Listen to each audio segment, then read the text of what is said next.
Hi, I'm Rob Cosman. Welcome to my shop. In this video, we are going to discuss furniture building for beginners, and we're going to deal with the single biggest issue, that is the movement of solid wood. I'm going to show you lots of examples and ways to deal with it. Stay with us. I'm Rob Cosman, and welcome to my shop.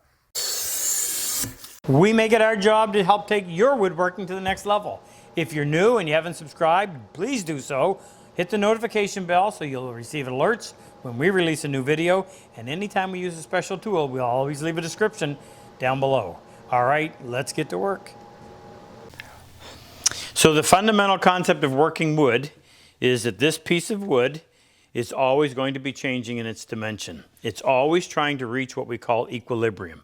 Simply means that the amount of moisture in that wood has to be, or is always trying to reach equilibrium with the surrounding atmosphere. So if you move this piece of wood into a much drier environment, it's going to give off the moisture it has, and as a result, it's going to shrink, most noticeably in its width. If you move this same piece of wood into a very humid environment, it's going to absorb moisture, and it's going to expand in its width. It'll get a little bit thicker. It won't get any longer, but it'll definitely get wider. How wide? Well, if you look at this box, this lid is a little over 6 inches. That we are currently in our dry winter climate, and you can see how much that lid has shrunk. Now that was flush when I built it, meaning this part was parallel to this. And in the summertime, this actually ends up sticking out beyond, and of course in the winter it shrinks. You have to understand that. You can put a finish on it, and while that will slow the absorption or the removal of moisture, it doesn't eliminate it. It still is going to move, and you have to build around that. There are techniques that you can use. If you ignore them at the peril of the piece of furniture, something will break, something will give. Very powerful forces are in play when wood is expanding or contracting, and it's not something that you can stop. So you have to learn to deal with it, part of the fun of woodworking.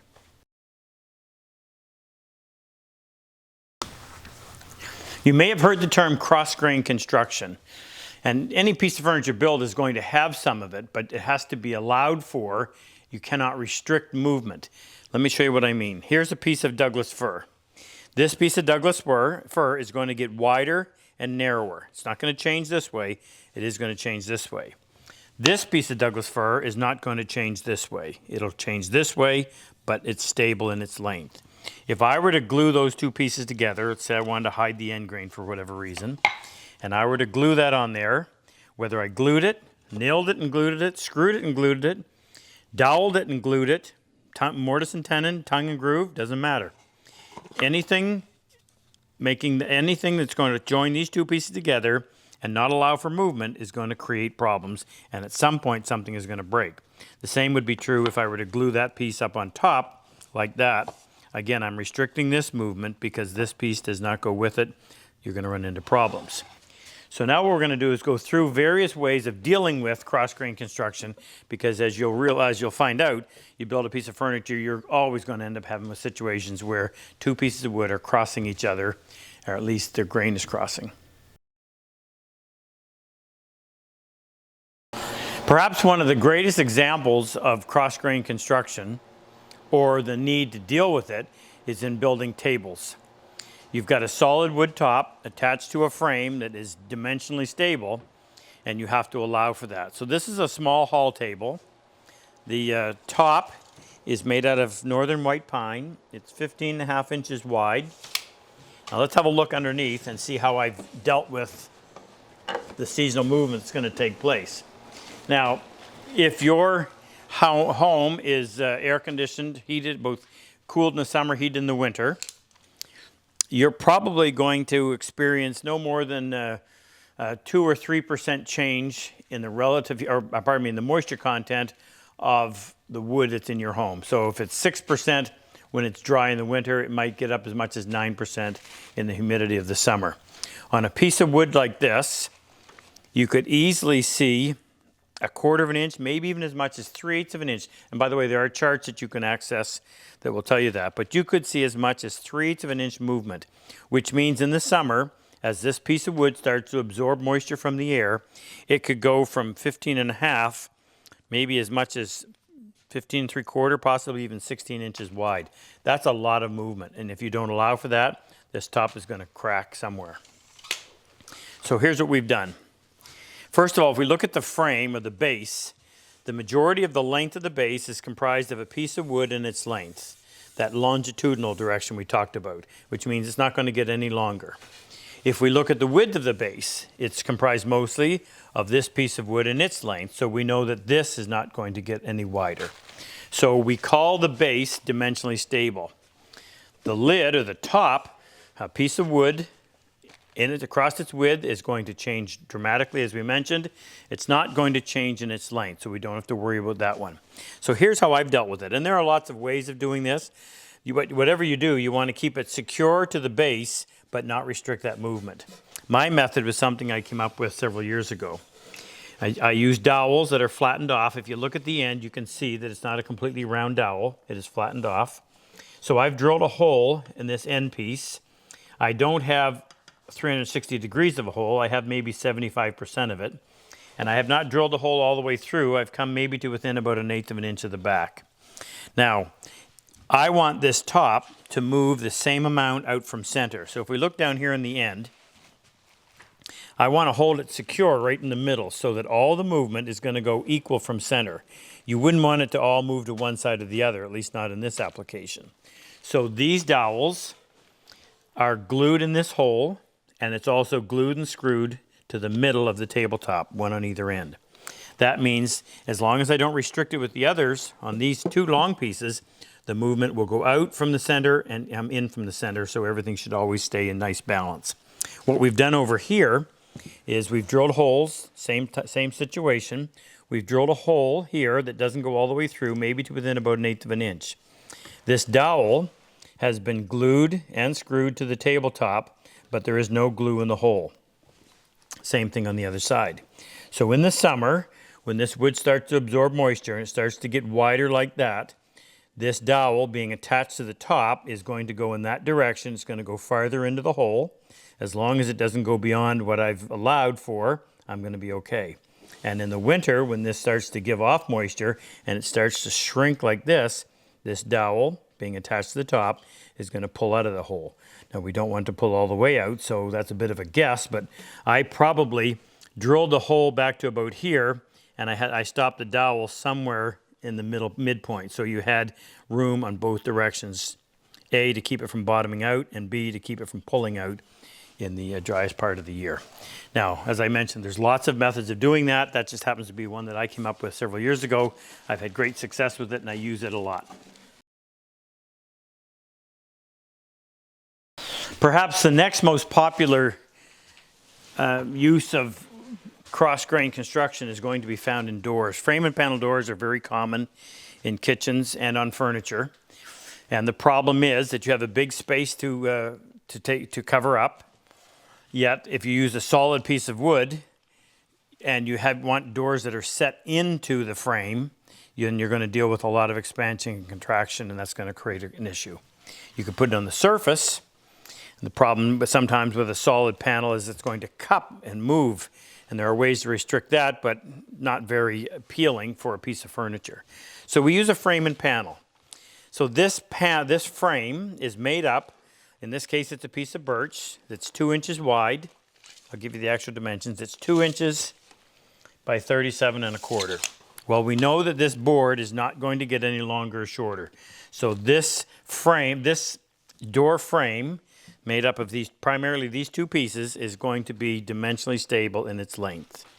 Now, if we look at the width,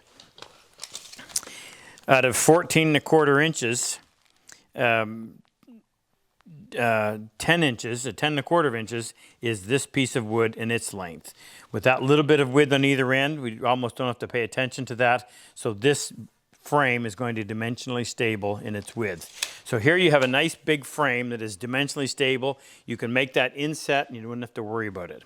What are we going to do with the middle section? Well, this panel, which is a piece of birch, solid birch, that is probably somewhere in the neighborhood of 11 1/2 inches wide. And that 11 1/2 inch wide piece of birch is going to expand and contract, and it will easily move 1/8 of an inch. It could move as much as 3/16, maybe even 1/4 of an inch from the dry part of the year to the moist part of the year. So what do? Well, we cut a groove. You can see it on here.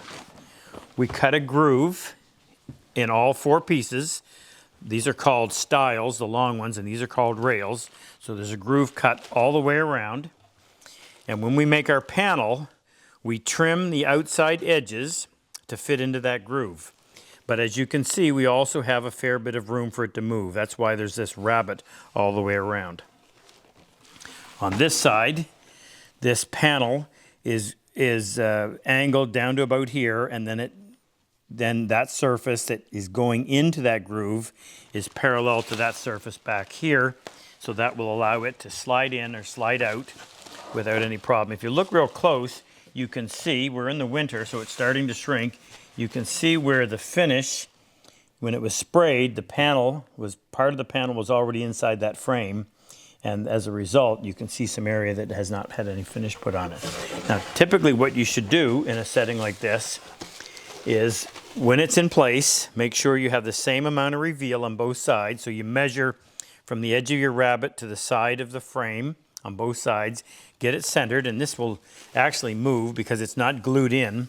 And I will add to this, when you're putting the frame together, you have to put the panel in and obviously glue up the frame at the same time. You've got to be careful not to allow any of that glue to spill over and seize these corners. You can go in and you can wax them, or you can just be extremely careful not to have any kind of glue run over. Once you get this panel centered, you can go in and somehow pin right there in the middle, top and bottom. So again, all of your movement will occur equal from center, and then you won't have your panel pulling all the way over to one side. There's a chance that it could pull all the way over and leave a gap over here, and you wouldn't want that to happen. But that's the stability of a frame and panel. You can also use these not only for doors, but these are often actually used for the sides of a cabinet, whereas you end up with a large surface you've got to cover, but in wanting to use solid wood, this makes it extremely stable. Yet another area where you have a large surface that you've got to cover if you want to deal with solid wood, a cabinet back is one of those areas that can create a real problem. This is something I built 33 years ago, and when I built it, I was living in Utah, which is in the high elevation area of the western United States, very dry climate. So I didn't have a problem. Now, this back is made out of pine, and it measures 31 inches wide. That's a lot of width. There's 2 big wide boards glued together. There's a glue line right in here somewhere. There's shelves on the other side, and I wanted the solid back to help support the shelves so that they wouldn't sag. So there's a single screw going through the back into the shelves.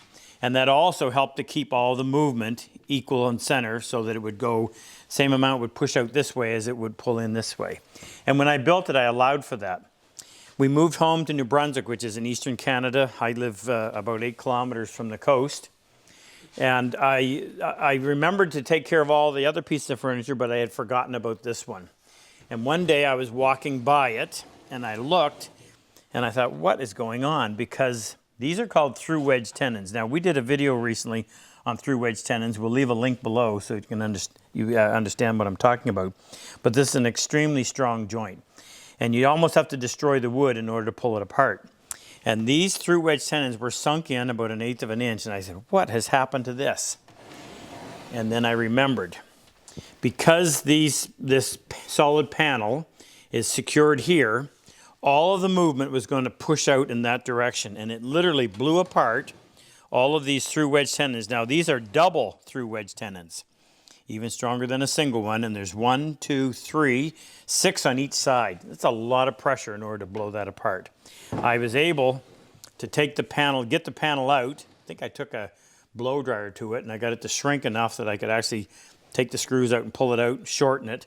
I pulled the cabinet with clamps as best I could, try to pull the joint back together and recover it. And based on the fact that it has survived 33 years with 10 children, it's as good as can be expected. But there's an example of a big surface, and if you're not careful, in fact, I would almost say that if you live in an environment where you have extremely dry winters and extremely humid summers, this probably wouldn't be a good choice for you. Here's an example of a cabinet back that allows for a large surface to be covered without any problems. Now, you can only do this if it fits the style of the piece. This is a shaker hanging cabinet made out of walnut, and the back is what we call shiplap. So each one of these boards has a tongue, an L-shaped tongue. I'll just draw that for you quickly. I can find a pencil or pen. There's right here. It has an L-shaped tongue. All right, so we need a piece of paper.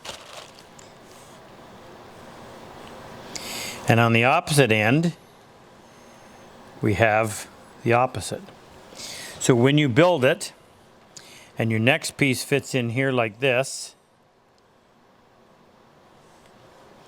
so as these boards expand and contract, the gap is taken care of. You've got an intentional gap here and here. Some form of fastening is holding this piece in place so that all that movement is going to go that way, but it's going to allow this piece to move in and close this gap here and here, or open it up depending on whether it's expanding or contracting. And it can be made to be attractive, but again, it's got to be able to it's got to be able to blend in with that particular style. So this is called a shiplap. You can also do it with a tongue and groove, same idea, allowing each individual board to move without any kind of obstruction. Drawer bottoms is an area where you've got another large surface that you have to deal with. Now, there are other materials you can use, but if you're dealing with solid wood, that's what we're addressing today, then you have to know how to do this so you don't get into problems. So here's a mahogany and bird's eye maple drawer. Has a solid pine bottom that is housed in 3 grooves. So the drawer side has a groove cut in it, the drawer front has a groove cut in it, and this side has a groove cut in it. The drawer is slid into place, but the grain always has to run across the width of your drawer. That means it's not going to move. If it were the other way around and it pushed out those sides, it would jam that drawer and you wouldn't be able to function. But because of the way we've built it, all of your movement is going to go this way, but we wanted all the movement to go out in that direction. So we secure it here into the drawer front. This is a dry fit. This is a dry fit. We've got a screw into the bottom of the drawer back, and there's a gap on both sides. That means as this drawer bottom expands in the humid time of the year, it's going to push out this way, slide underneath that screw head without disturbing anything. And one of the reasons why I like to use it is because it prevents racking. So I've got this strong, solid panel that is seated right into the bottom of the groove in the front and glued in place. It's also wide enough that it fills the groove on both sides right onto the bottom of them. Now, if it's secured here and it's glued here, that will not allow that drawer to rack left or right, making it extremely strong, yet it does not bind or create any problems if it's when it needs to expand in one direction or retract in the other. And this is just an example of the same thing, only this time because the drawer is a little bit wider, I put in 2 screws, but again, I allowed area on both sides of the screw for that drawer bottom to either expand or contract. I think solid wood bottoms are just the nicest way to really dress up a drawer, particularly if you want to use something like cedar, which is very aromatic. It's just, I think it represents the very best of drawer building. But here's another example of where you've got solid wood filling a large area, but you have to allow for some movement. Let me explain. So this is my drawer opening, and it's comprised top to bottom of wood in its length, which means this opening is not going to get any wider or any narrower. It's not going to get any longer this way either because, again, it's comprised in wood in its length, which is very stable. However, into that, we are going to put a solid wood drawer that, while it's not going to get any longer, the sides are certainly going to get wider or narrower seasonally. So when you fit a drawer to an opening, you have to allow for that. Now, we are experiencing the driest part of our year, which means I have to now guess how much is this wood going to swell come August or July and swell and possibly jam the drawer. I would much rather be building drawers in August or September when the wood is at its maximum width. At that point of the year, you can fit it so you just have clearance because it's only going to shrink from there. I'm dealing with the exact opposite. I have to figure out how much do I have to leave.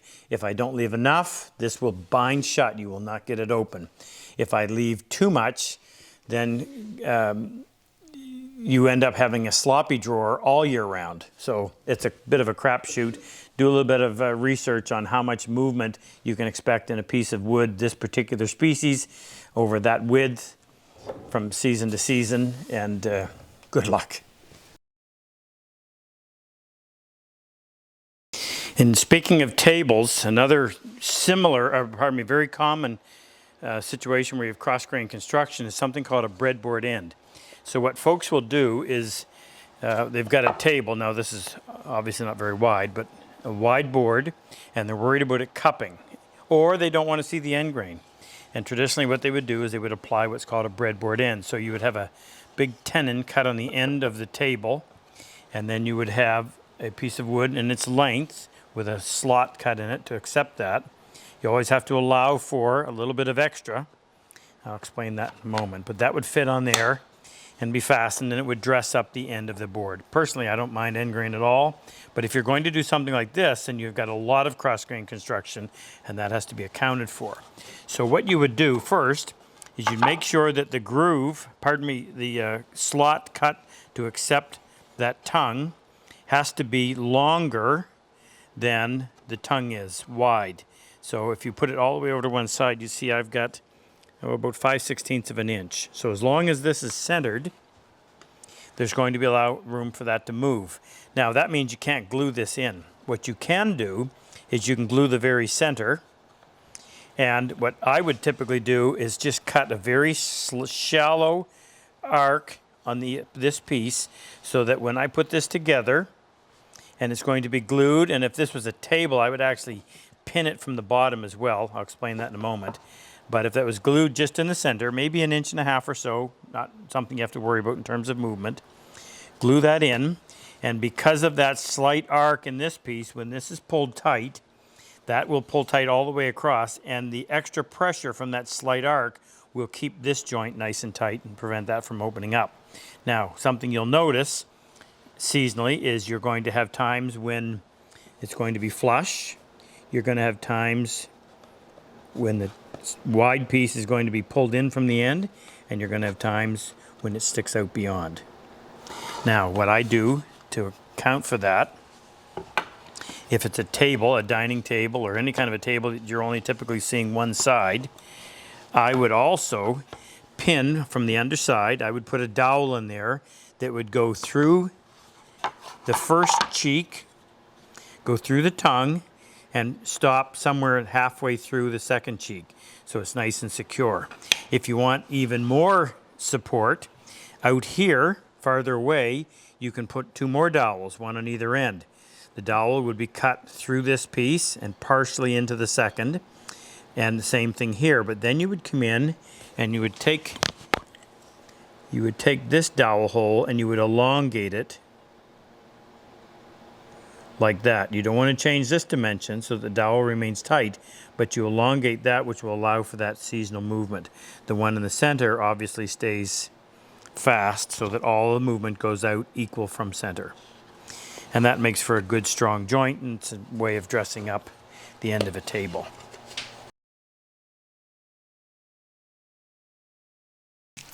You need to remember that we have been talking about building with solid wood and allowing for that movement. There are options to solid wood, especially when big drawers.